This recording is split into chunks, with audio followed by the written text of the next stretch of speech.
Hello students, एक बार फिर से आप लोग का वेलकम है आपके अपने YouTube channel success study point पे।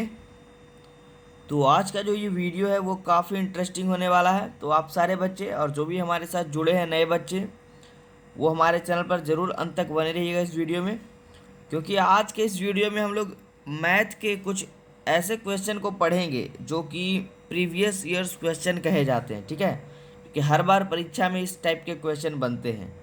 तो चलिए, जिन बच्चों ने अभी तक चैनल को सब्सक्राइब नहीं करा है वो सब्सक्राइब जरूर कर लीजिएगा, और बगल में एक बेल आइकन होगा नोटिफिकेशन वाला, उसको दबा दीजिएगा ताकि हमारे आने वाले अगले वीडियो का नोटिफिकेशन आपको मिल पाए। ठीक है, और जिन बच्चों ने अभी तक हमारे नोट्स को नहीं परचेस करा है, तो बहुत सारे बच्चे हमें कमेंट बॉक्स में लिख कर पूछ रहे थे कि सर हम लोग नोट्स कैसे परचेस करें। ठीक है, तो उनको हमने अपना व्हाट्सएप नंबर प्रोवाइड कर दिया है।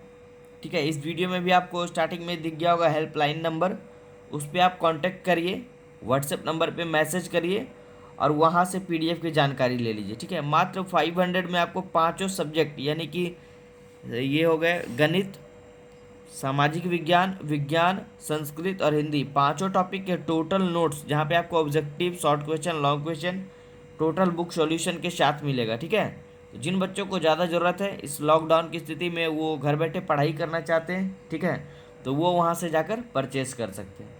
आगे की प्रक्रिया आपको बाद में बता दिया जाएगा वहाँ पे कांटेक्ट होने के बाद। तो चलिए, और जिन बच्चों ने हमारे लर्निंग ऐप ड्रीम क्लासेस, ठीक है, लर्निंग ऐप हमारा जो ड्रीम क्लासेस है उसको प्ले स्टोर से डाउनलोड नहीं करा है वो ज़रूर कर लीजिए, और वहाँ से भी आप घर बैठे क्लास की तैयारी कर सकते हैं 11th 12th और 10th की। तो चलिए, आज हम लोग बात करते हैं इस क्वेश्चन पे। बच्चों को लग रहा होगा सर आज कितना बोल रहे हैं, तो थोड़ा हो जाता है, सजेस्ट कर लेते हैं बच्चों को अपने। ठीक है, चलिए आज का जो क्वेश्चन हमारा देखिए कह रहा है कि उस त्रिभुज का क्षेत्रफल ज्ञात कीजिए जिसके शीर्ष क्रमशः इस प्रकार है। ये जो क्वेश्चन हमारा है वो कोऑर्डिनेट ज्योमेट्री यानी कि नियामक ज्यामिति से संबंधित है। ठीक है, अभी तक हम लोगों ने त्रिभुज में क्या पढ़ा था, हम लोगों ने अभी तक बच्चे में पढ़ा था स्टार्टिंग में त्रिभुज का क्षेत्रफल एक पढ़ा था। ठीक है, देखिएगा सारे बच्चे, 1/2 गुने आधार और गुने ऊंचाई, इस तरह का टॉपिक हमने पढ़ा था। लेकिन अब देखिए क्लास 10th में जो है एक त्रिभुज के बारे में पढ़ने को आता है जो इस प्रकार से पूछता है क्वेश्चन, उसके नियामक दिए रहते हैं। ठीक है, पहले हम एक फिगर ड्रॉ करते हैं, उसके बाद आपको इस क्वेश्चन का पूरा सॉल्यूशन हम अच्छे से करवाएंगे। ठीक है, चलिए देखिए क्वेश्चन कह क्या रहा है और फिगर से हम आपको समझाते हैं। एक त्रिभुज का निर्माण सबसे पहले हम करते हैं इस तरह से, उसके बाद देखिए ये हमने एक त्रिभुज बना लिया। चलिए कुछ नाम भी दे देते हैं, ए बी और सी।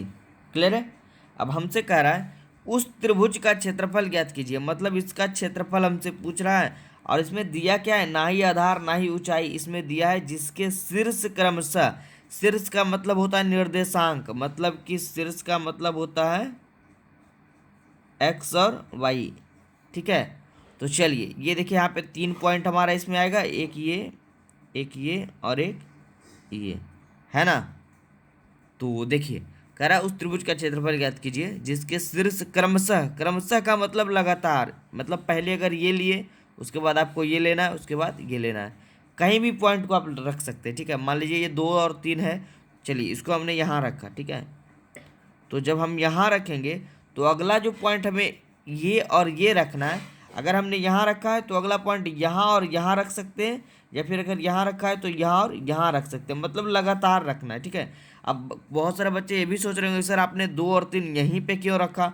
जी नहीं, यहाँ पे रखना कोई ज़रूरी नहीं है, हम इस 2 और 3 को यहाँ भी रख सकते हैं, लेकिन हमारा अगला जो पॉइंट होगा, अगर हमने 2 और 3 को यहाँ रखा तो अगला पॉइंट या तो यहाँ और यहाँ रखेंगे, या फिर अगर यहाँ रखा है तो अगला पॉइंट हम यहाँ और यहाँ रखेंगे। ठीक है, क्लियर है, मतलब कहीं भी रखेंगे हम लगातार रखेंगे। ठीक है, तो चलिए वो सब तो नॉर्मल सी बात है।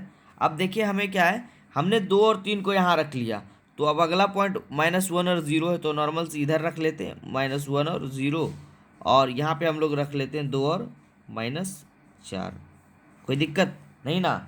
चलिए अब देखिए इसमें हमारा पॉइंट जो होता है वो क्या होता है, देखिए ये हमारा होता है यक्स, ये होता है बाई, ये एक्स और ये बाई, यक्स और बाई, तो यहाँ पे 3 एक्स और बाई है। ठीक है, ये पहला दूसरा तीसरा या पहला दूसरा तीसरा इस तरह से कर सकते हैं, मतलब आपको यहाँ पे 3 एक्स दिख रहा है और 3 y दिख रहा है, तो सभी को हम अलग अलग मानेंगे। जैसे हम लोग यहाँ पे फर्स्ट वाला पॉइंट है तो इसको हम लोग मान लेते हैं x1 और ये मान लेते हैं y1। क्लियर है? ये दूसरा है तो इसको हम मान लेते हैं x2 और इसको मान लेते हैं y2। और ये हमारा तीसरा है तो इसको हम लोग x3 और y3 के रूप में नाम दे देते हैं। क्लियर है? चलिए, तो अब हम लोग करेंगे क्या, सबसे पहले हम लोग साइड में लिख लेंगे कि जो जो हमें दिया गया है। तो चलिए इधर हम लोग साइड में लिख लेंगे। आपको एग्जाम में भी इसी तरह से बनाना है, आपका एक भी टॉपिक जो है वो छूटने वाला नहीं है। ठीक है, एकदम क्लियर होगा ये सॉल्यूशन, देखते रहिएगा सारे बच्चे अंत तक। और हमें कमेंट बॉक्स हमारा नीचे खाली पड़ा है, वो ज़रूर सारे बच्चे लिख कर बताएंगे कि आपको ये वीडियो कैसा लगा और मैथ को समझने में कहीं कोई दिक्कत तो नहीं आ रही है। ठीक है, क्योंकि कमेंट बॉक्स काफ़ी मायने रखता है, बच्चों के समस्याओं को हल करने के लिए वो काफ़ी मायने रखता है। ठीक है, चलिए तो अब हम साइड में सबसे पहले लिखते हैं सारा कुछ जो भी हमें मालूम है। देखिए हम इसको लिखते हैं, हमारा x1 x2 और x3, और फिर इधर साइड में लिखते हैं y1 y2 और y3। हमारा देखिए x1 क्या दिया है, ये देखिए x1 के नीचे 2 है तो 2 लिख देते हैं, x2 के नीचे हमारा -1 है तो -1 लिख देते हैं, और x3 के नीचे हमारा क्या है 2, तो हम क्या लिखेंगे 2। उसी तरह से y1 हमारा क्या है 3, y2 हमारा क्या है ये देखिए 0, तो 0 लिख दिया, और y3 हमारा क्या है -4, तो -4 लिख दिया। कोई दिक्कत नहीं ना? अब हम लोग लगाएंगे त्रिभुज के क्षेत्रफल का फॉर्मूला, वो वाला नहीं, यहाँ पे जो है नियामक ज्यामिति में एक फॉर्मूला हमने पढ़ा था। जिन बच्चों ने नहीं पढ़ा है वो ज़रूर नोट कर लीजिएगा, कभी कभी आपको वस्तुनिष्ठ प्रश्न में इसका फॉर्मूला भी देखने को मिलेगा, तो याद रखेंगे। देखिए हमारा फॉर्मूला क्या होता है, फॉर्मूला होता है त्रिभुज का क्षेत्रफल बराबर, समझिएगा सारे बच्चे, फॉर्मूला हमारा होता है 1/2 into x1 into y2 minus y3 plus x2 into y3 minus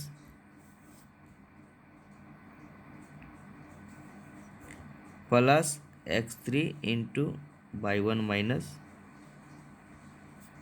ठीक है, अब देखिए एक और ट्रिक हम बताएंगे यहाँ पर। बहुत सारे बच्चों को ये भी लगता है कि सर ये फॉर्मूला थोड़ा पेचीदा है, इसको याद करने का कोई ट्रिक बताइए। ठीक है, तो देखिए यहाँ पे शॉर्ट ट्रिक में हम इस फॉर्मूले को याद करने का एक ट्रिक बताते हैं, तो आप एकदम कन्फर्म रखिएगा कि आपका ये फॉर्मूला कभी भी गलत नहीं जाएगा और हमेशा आपको ये फॉर्मूला जो है वो याद रहेगा। ठीक है, देखिए बस टर्म ये याद रखना है। देखिए मान लीजिए आप एक पहाड़ा लिखिए, ठीक है, चलिए हमने क्या लिखा, देखिए हमने लिखा 1 2 3। मान लीजिए कि आप स्टार्टिंग यहाँ से करते हो, ठीक है, आप 1 से स्टार्ट करोगे तो कहाँ पे जाओगे 2 पे, फिर 2 से 3 पे, फिर 3 के बाद जो है ये घूम कर कहाँ चला आएगा 1 पर। अब देखिए ये ट्रिक कैसे काम करेगा।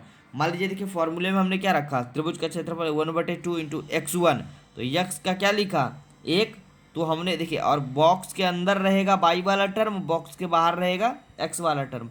अब समझिए ये वाला कहाँ काम देगा। ठीक है, देखिए हमने फॉर्मूले में लिखा यक्स वाले में क्या लिखा, पहला लिया, तो जब पहला लिया तो अंदर में लेंगे दूसरा और तीसरा। देखिए पहला लिया था तो आगे क्या हुआ दूसरा और तीसरा, फिर देखिए ये हमारा एक पहला का तो काम हो गया, फिर प्लस देकर हम दूसरा लिए क्योंकि x1 का काम हो गया। अब x2 लेंगे, तो जब हम 2 लेंगे तो अंदर में क्या रहेगा 2 के बाद क्या रहेगा 3 और 1 रहेगा। ठीक है, तो क्या रह रहा है 3 और 1 है, ये काम हो गया। फिर देखिए प्लस करेंगे, पहला का काम हो गया, दूसरा का काम हो गया, अब तीसरा लेंगे तो x3 जब लेंगे तो देखिए 3 लेंगे तो क्या आएगा 1 और 2, यहाँ पे क्या आएगा y1 और y2। बस ये दिमाग में रखिए, आपका कभी भी ये फॉर्मूला गलत नहीं जाएगा। ठीक है, जिन बच्चों को ये फॉर्मूला का ट्रिक अच्छा लगा वो कमेंट बॉक्स में लिखकर ज़रूर बताएंगे। ठीक है, चलिए और आगे भी इसी तरह के वीडियोस आपको ज़रूर हम देते रहेंगे। मैथ के काफ़ी इंटरेस्टिंग वीडियोस मिलेंगे जिसके माध्यम से आप मैथ को एकदम ईजिली वे में आप हल कर सकते हो। तो चलिए इस क्वेश्चन को हम बनाते हैं, हमें कुछ नहीं करना है, बस सारे मान को यहाँ पे पुट कर देना, हमारा आंसर जो है वो आ जाएगा। क्लियर है? देखिए हम फॉर्मूला को यहाँ पे लिखते हैं फिर से 1/2 इंटू x1 हमारा क्या है जी 2 है तो 2 रखा, और बॉक्स में क्या है y2 माइनस y3, तो y2 हमारा क्या है 0 और माइनस y3 क्या है -4, तो यहाँ पे हो जाएगा क्या +4 हो जाएगा ना। चलिए फिर से देखिए अच्छे से समझिएगा, यहाँ पे हमने प्लस क्यों करा, क्योंकि देखिए हमारा क्या था x1 की जगह हमने रखा 2, प्लस x1 और into by two minus by three. तो बाई टू हमारा क्या था, जीरो, तो जीरो और माइनस बाई थ्री, तो बाई थ्री हमारा है -4 और यहाँ पे पहले से था माइनस, तो माइनस माइनस जुट कर क्या होंगे, प्लस। ठीक है, फिर यहाँ पे देखिए प्लस x2 हमारा क्या है -1 और ब्रैकेट में हमारा by three minus by one, तो बाई थ्री हमारा क्या है -4 और माइनस बाई वन क्या है 3। कोई दिक्कत नहीं ना। चलिए प्लस x3 हमारा क्या है जी 2 और into by one minus by two, तो बाई वन 3 और माइनस बाई टू कितना है 0। कोई दिक्कत नहीं ना। चलिए अब इसको हल करते हैं एकदम आराम आराम से। हमारा क्या होगा टॉपिक 1/2 और इंटू ये देखिए 0 और 4 तो 4 हो जाएंगे और 4 और ये गुना दो, ये ब्रैकेट का मतलब गुना, 4 दूने कितने हो जाएंगे 8 हो जाएंगे और प्लस समझिएगा यहाँ पे देखिए -1 और ये ब्रैकेट में माइनस माइनस प्लस चिन्ह में सब बड़ा अंक का, तो -7 हो जाएगा और +2 इंटू 3 में से 0 गए 3, है ना। चलिए अब इसको आगे हल करते हैं। फिर देखिए हमारा अगला टर्म क्या हो जाएगा 1/2 और इंटू ये हो जाएगा हमारा, देखिए चलिए पेन लगता है दूसरा ले लेते हैं। चलिए एक सेकेंड, ये हमारा हो जाएगा 8 प्लस ये -1 और ये -7 गुना होगा, तो ये माइनस से माइनस कट हो जाएगा, बचेगा क्या 7, है ना। क्योंकि ये -1 देखिए यहाँ पे करेंगे हम -1 गुने -7, तो क्या आएगा, इसको करने के बाद ये माइनस से माइनस कट जाएगा, 7 गुने कितना आ जाएगा 7 आ जाएगा।